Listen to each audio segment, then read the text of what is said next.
Hello hi नमस्ते सर्वांना. तर आज आपण बनवणार आहे साबुदाणा खिचडी. मला खूप जणांच्या कमेंट येतात, आमची खिचडी चिकट होते, अशी मऊ होत नाही, मोकळी होत नाही. त्यासाठी तर मी ही रेसिपी घेऊन आली आहे.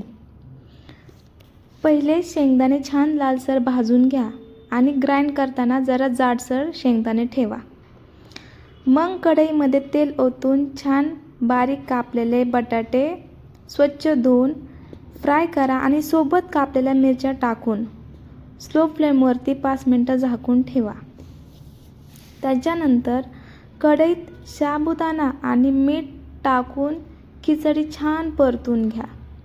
तुम्ही जेवढी परतून घेता खिचडी तेवढी तुमची खिचडी मोकळी होईल आणि 5 मिनिटं झाकून ठेवा.